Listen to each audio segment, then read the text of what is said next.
Welcome on my YouTube channel. तो आज हमारा टॉपिक है हार्डवेयर ऑर्गेनाइजेशन इन माइक्रो प्रोसेसर। ये हमारी यूनिट 3 का एक पार्ट है, ठीक है। ये आता नहीं है, लेकिन अगर पार्ट में आ भी जाए तो आपको इजी नोट्स मिल जाएंगे। आप उसको एक बार रीडिंग कर लेना, सुन लेना, आपको अच्छा लगे तो आप इसे लाइक, शेयर एंड सब्सक्राइब कर देना। Let's start. तो हम स्टार्ट करते हैं इसकी डेफिनेशन से। आप देख सकते हो आपके सामने ही कंटेंट है, ठीक है। तो हार्डवेयर ऑर्गेनाइजेशन माइक्रो प्रोसेसर यहाँ पे क्या बताता है कि ये इसकी फिजिकल अरेंजमेंट में काम करता है, इसका इंटरकनेक्शन करता है कंपोनेंट्स का, जैसे arithmetic logic unit, control unit, register, buses, memory interface and IO ports का, ठीक है। इन सभी को मिला के हम क्या करते हैं, अपनी डेटा की प्रोसेसिंग करते हैं और अपने ऑपरेशंस को क्या करते हैं, कंट्रोल करते हैं। तो आगे इसकी डिटेल्ड एक्सप्लेनेशन है, तो वहाँ पे आपको ईजी नोट्स मिलते हैं, ठीक है। तो यहाँ पे आप देखो, it describe how the internal component of micro processor are structured. हमने कैसे इसकी इंटरनल कंपोनेंट को स्ट्रक्चर फॉर्म में किया है, क्यों किया है, क्योंकि हम इसको इंटरेक्ट करना चाहते हैं, इसको एग्जीक्यूट करने के लिए इसकी इंस्ट्रक्शन को। तो आगे इसमें आता है data flow paths, address, data buses, control signal and interaction करते हैं हम इसकी मेमोरी एंड आईओ के साथ, इन सभी की। क्लियर। तो आगे आता है it determine how efficiently the processor can assess. यहाँ पे हमें बताया जाता है कि हमें प्रोसेसर के साथ कैसे ये असेस करता है, कैसे ये अपने डेटा को प्रोसेस करता है, कैसे इसकी स्पीडिंग होती है और फंक्शनैलिटी क्या होती है। तो आगे आते हैं इसके की कंपोनेंट्स पे, ठीक है। की कंपोनेंट्स में क्या आएगा, address bus, data bus, control signal, memory banks. तो एड्रेस में क्या आएगा, इसका एड्रेस आएगा कि ये कैरी करता है कहाँ से कहाँ तक, A0 से 19 मीन्स 20 बिट का डेटा। तो डेटा बस आएगी, डेटा कैरी करती है 8 bit for 8088 and 16 bit for 8086। ये तो मैंने आपको पहले ही बताया था। तो आगे आएगा कंट्रोल सिग्नल। इसमें क्या आएगा, इंक्लूड सिग्नल लाइक BHE का क्या मतलब होता है, बस हाई एनेबल, रीड राइट करते हैं, ALE करते हैं, जिसको हम एड्रेस लैच एनेबल बोलते हैं। तो आगे आता है मेमोरी बैंक्स। मेमोरी बैंक्स में क्या आएगा, high and low byte banks होते हैं, जिसको हम सपोर्ट करते हैं 16 बिट डेटा को ट्रांसफर करने के लिए। तो यहाँ पे आएगा हाई और लो बैंक भी, और 1 मेमोरी इंटू। तो यहाँ पे आप देखो, जो फर्स्ट वाली फिगर है वो क्या है, 1M into 8 memory bank for 8088। तो ये 8088 की है, ठीक है। 8088 में क्या आएगा, ये मैं आपको ऐसे ही बताती हूँ, ठीक है। तो यहाँ पे 1M बाइट का हमने एक मेमोरी बैंक बनाया, जिसमें हमने 0 1 2 अप टू कहाँ तक डेटा लिया, 5F तक। तो मैंने आपको पहले बताया था कि जो एक F होता है वो इक्वल होता है 1 2 3 4 1 के, ठीक है।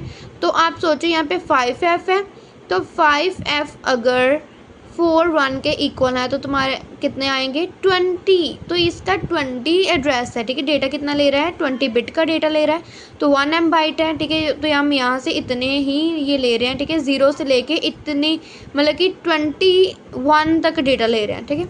मतलब कि ये हमारा 20 होएगा, इतने हमारी जो इसकी मेमोरी है, ठीक है। तो यहाँ पे देखो हमारा डेटा कहाँ पे जा रहा है, D0 से D7। हमने डेटा लिया D0 से D7 और एड्रेस लिया A0 से A90। तो यहाँ है हमारा ये किसका है, 8088 का। आई थिंक आपको इतना क्लियर हो गया, ठीक है। डायग्राम में क्या है, आपके एक्सप्लेनेशन में आपको बाद में बताती हूँ।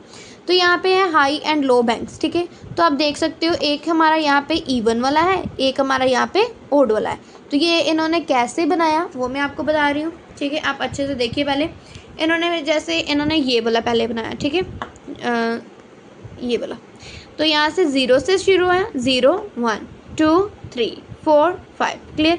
एज इट इज़ हमने ऐसे ऐसे ही जाना है। तो C के बाद क्या आएगा, D के बाद E के बाद क्या आएगा, F। तो ये हमारा क्या होता है, लास्ट। तो अभी हमारे पास क्या था, 1M था।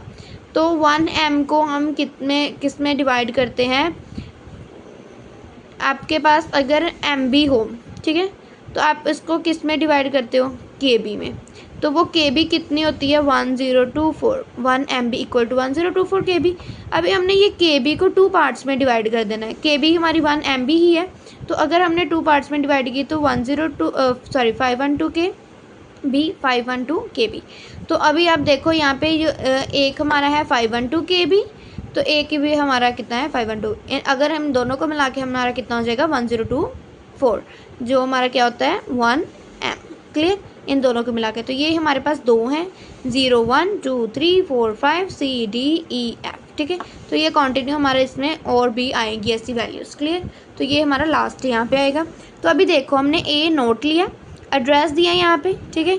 तो डेटा हमारा 0 से 7 तक क्या आया, A नोट एड्रेस हमारा यहाँ पे है, तो आगे हमने बोला था कि BHE भी हम यूज़ करेंगे, तो यहाँ पे हमने BHE जो हमारे दोनों को बस आई इनेबल, ये बस अटैच कर रही है। तो यहाँ पे हमारा एड्रेस कहाँ से कहाँ तक है, 0 हमने यूज़ कर लिया, तो यहाँ पे हमने 1 से स्टार्ट करना है, 1 से 19 तक गए, क्लियर। तो यहाँ पे हमने डेटा कितना लिया, D8 से D15, क्योंकि D0 से D7 हमने यहाँ पे यूज़ कर लिया था।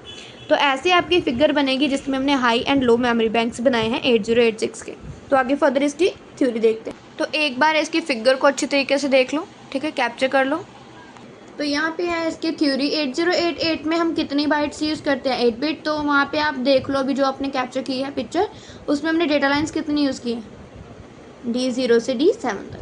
तो यहाँ पे हमने दिया सिंगल 1 MB मेमोरी ब्लॉक। तो 8086 मैंने 16 बिट का लिया था, तो हमने 512 के इसमें 2 मेमोरी ब्लॉक ले ली, ठीक है, 8086 में।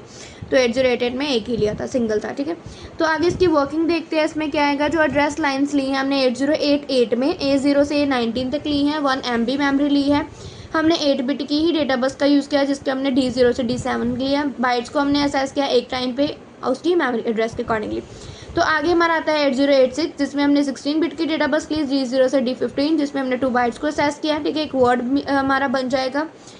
तो उसमें हमने मेमोरी को स्प्लिट किया कहाँ से कहाँ तक, एक इवन में और एक ऑड में। जो इवन वाला है वो हमारा लो बैंक है, और जो ऑड वाला है वो हमारा हाई बैंक है। तो जो लो बैंक है वो D0 से D7 तक डेटा ले रहा है, जो हाई बैंक है वो D8 से D15 तक डेटा ले रहा है। BHE एंड A0 हमने जो यूज़ किया है वो मेमोरी बैंक के लिए यूज़ हुआ, इधर रीड राइट हम उसमें कर सकते हैं, जिसमें हमने 16 बिट का वर्ड क्रिएट किया।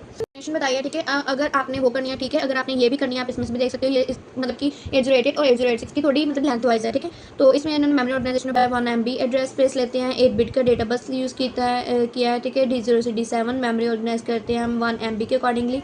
एड्रेस लाइन A0 से 19 तक लेते हैं और डेटा असेस करते हैं 1 बाइट के अकॉर्डिंगली। तो वर्किंग में क्या आएगा, जो एड्रेस लाइन्स होती है A0 से A19 तक, ठीक है, वो हमारी लोकेशन को सेट करती हैं, 1 MB एड्रेस स्पेस होती है उसमें। तो डेटा लाइन D0 से D7 तक लेते हैं, वो बाइट ऑफ डेटा को कंसीडर करती है लोकेशन के अकॉर्डिंगली। तो इसमें 8 बिट आती है, जो उसमें ओड और इवन एड्रेसेस को बताती है, फैच करती है ईच बाइट को सिक्वेंशली। तो 8086 में क्या आएगा, इसमें मेमोरी ऑर्गेनाइजेशन 8086 में 1 MB का एड्रेस स्पेस लेते हैं, ठीक है, 16 बिट के डेटा बस लेते हैं, D0 से D15 तक हम यूज़ कर सकते हैं डेटा को, 2 बाइट्स में हम लेते हैं। तो आगे हमने इवन और ऑड एड्रेस बैंक लिए हैं, और इवन को हम लो बैंक बोलते हैं जो D0 से D7 तक है, ऑड को हम हाई बैंक बोलते हैं D8 से D15 तक है। तो BHE हमने यूज़ किया बस high enable, and A note को हमने यूज़ किया कंट्रोल लाइन्स हैं, ये बाइट्स को असेस कर सकते हैं। तो अगर आपको ये ईजी लग रही है एक्सप्लेनेशन, तो आप ये भी कर सकते हैं, ठीक है, ये लेंथ वाइज वहाँ पे है थोड़ी। तो आगे इसकी वर्किंग दी हुई है। वर्किंग में क्या है, ठीक है, इवन एड्रेस जो होता है वहाँ पे हमने A नोट को इक्वल टू 0 ही लिया था, ठीक है। तो फैच किया था 2 बाइट्स को इफ़ BHE हमारा अगर 0 होता है। तो ऑड एड्रेस में भी हमने क्या लिया था, A नोट इक्वल टू 1, वहाँ पे फैच हो रही थी 1 बाइट हाई बैंक में से। तो आगे है BHE हमारा क्या हो गया, 0 हो गया। हाई बाइट ली हमने ऑड एड्रेस बैंक में, तो A नोट हमारा 0 होएगा, तो लो बाइट लेनी है हमने, इवन एड्रेस लेना है, ठीक है, तो इनेबल हो जाएगा। तो अब अगर देखो ये हमने अगर कौन से बाइट लेने हैं, 01 01 00 11। तो अगर 00 आती है तो हमने वर्ड लेना है, मतलब कि अगर दोनों ही 00 हैं तो हमारा क्या आएगा, एक वर्ड क्रिएट होएगा 2 बाइट का। अगर हमारा BHE ही आता है, ठीक है, ये हमारा 0 आ रहा है, तो हमने लो बाइट में जाना है। अगर हमारा A नोट आता है तो हाई बाइट में जाना है। अगर हमारा अगर आई थिंक सो हम यहाँ पे ना 00 को कंसिडर करें, तो अगर हमारा 00 आता है तो वर्ड क्रिएट होएगा। अगर हमारी A0 A नोट पे आ रही है तो लो बाइट होएगा। अगर 0 हमारी BHE पे आ रही है तो हाई बाइट होएगा। अगर 1 आ रही है तो कुछ भी नहीं होएगा, इनवैलिड होगा। मतलब कि ये कहाँ पे काम कर रहा है, हमारा 0 पे। क्लियर। तो आप ये देख लेना 8086 में 16 बिट के हम वर्ड ले रहे हैं, इवन एड्रेस आ रहे हैं, ठीक है। तो समरी में क्या आएगा, 8088 और 8086 में हमने data bus with Lee, 8 bit I, यहाँ पे 16 बिट आई। मेमोरी असेस 1 बाइट हम कर सकते हैं, यहाँ पे 1 से 2 बाइट भी ले सकते हैं। मेमोरी बैंक यहाँ पे 1 MB यूज़ कर रहे हैं, यहाँ पे 512 KB यूज़ कर रहे हैं, ठीक है। स्पीड यहाँ पे स्लो है, यहाँ पे फास्ट है। तो इसकी फिगर आप देख लो, बाइट वर्सेस वर्ड ट्रांसफ़र अगर हमने करना है 8088 में तो कैसे करते हैं, उसी की एग्जांपल है जो मैंने अभी आपको करवाया ना। 8088 में ऐसे ही था, D0 से D7, यहाँ पे हमने एक वर्ड ले लिया। अभी यहाँ पे एक सिंगल ही करना है ना, X लेना है, तो एक ही जाएगा एक टाइम पे, ठीक है। ये देख लो, यहाँ पे एक ही बाइट ट्रांसफ़र होएगी। तो यहाँ पे क्या आएगा, वर्ड ट्रांसफ़र होएगा। पहले हमने इसको कर दिया, फिर इसको कर दिया, तो ये हमारे दोनों चलेंगे, तो दोनों का हम वर्ड ट्रांसफ़र कर लेंगे, ठीक है। तो ये ईजी एग्जाम्पल है, आप दे सकते हो बाइट वर्सेस वर्ड ट्रांसफ़र। ये बाइट है, ये वर्ड है, ठीक है। तो बाइट ट्रांसफ़र में क्या आ रहा है, ओनली 8 बिट वैल्यू हमने ट्रांसफ़र की D0 से D7 तक। एड्रेस हमने प्रेजेंट किया A0 से A19 तक। एड्रेस बाइट जो असेस कर रहे हैं लोकेशन X+1 पे कर रहे हैं, तो और जो एड्रेस बाइट ठीक है असेस की हमने X+1 पे की। आगे हमारा वर्ड ट्रांसफ़र 16 बिट का हम करते हैं जो 2 बाइट्स में आता है। सिंस 8088 जो हमारी 8 बिट की भी होती है, ये ट्रांसफ़र करती है 16 बिट्स को 1 साइकिल में। ये परफॉर्म करती है 2 मेमोरी सेट्स के साथ, ठीक है। जो फर्स्ट साइकिल होता है वो ट्रांसफ़र करता है अपर बाइट को जो ऊपर होती है, ठीक है, X+1। सेकेंड बस साइकिल लोअर बाइट को करता है जैसे X को। This is lower than 8086। ये 8086 से थोड़ा सी स्लोअर काम करती है, ये ट्रांसफ़र करती है 1 साइकिल में, ठीक है, बोथ इन 1 साइकिल। तो कंबाइन अंडरस्टैंडिंग में यही आपको आएगा, ये तो मैंने वैसे आपको बता ही दिया था वैसे पीछे। 8088 में क्या आएगा, 8 बिट डेटा करेगा, ठीक है। मेमोरी बैंक्स में 1 MB आएगी। वर्ड ट्रांसफ़र में 2 साइकिल्स आएंगे। कंट्रोल लाइन A0 से जो सिलेक्ट करती है बाइट, मेमोरी सेस में बाइट बाई बाइट आएगी। 8086 में 16 बिट हम डेटा बस लेते हैं। मेमोरी बैंक में 2512 KB लेते हैं। वर्ड ट्रांसफ़र 1 साइकिल में होता है, ठीक है। Control lines A0 + BH use करते हैं। Memory access word two byte भी कर सकते हैं, ठीक है। तो समरी में ऐसे ही आएगा। 8088 सिंपल है, बाइट वाइज है, स्लोअर है। 8086 वर्ड ट्रांसफ़र करती है, 2 मेमोरी बैंक्स होते हैं, ठीक है, फास्ट होती है, रीड राइट ऑपरेशन कर देते हैं। तो ये था आपका hardware organisation of 8086 and 8088 micro processor. तो यहाँ पे हम एंड करते हैं। ये आपका शॉर्ट मतलब कि बहुत शॉर्ट था, ठीक है, टॉपिक। तो आपको ऐसे ही अच्छे तरीके से रीड आउट करना है, इसे समझना है, इसके आपने लिए ही नोट्स क्रिएट करने हैं, ठीक है। अगर आपको अच्छा लगा, कंटेंट ईजी लगा, ठीक है, आपको मेरे यूट्यूब चैनल पे बहुत ही हेल्पफुल हो रही है, ठीक है, हेल्प मिल रही है, तो आप इसे लाइक शेयर एंड सब्सक्राइब कर सकते हैं। अगर कोई आपको प्रॉब्लम आ रही है तो आप कमेंट सेक्शन में मुझे बता सकते हैं। Till then thank you, bye bye.